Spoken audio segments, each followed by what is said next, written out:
Hey everyone, welcome back to the Riffsphere channel. In this video, we're going to talk about running multiple instances of the same container in Unraid for various applications, including our star apps. By default, Unraid doesn't allow multiple copies of the same container to be installed.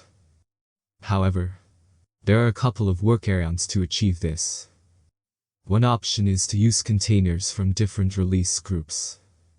However, it's important to note that this goes against the recommendation of using containers from a single group as much as possible.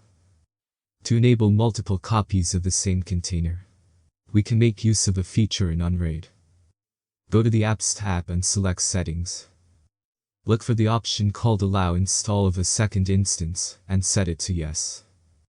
Don't worry about the wording. You can actually add as many instances as you want, not just a second one. Remember, each instance will require a unique name and app data path to ensure they operate independently without interfering with each other.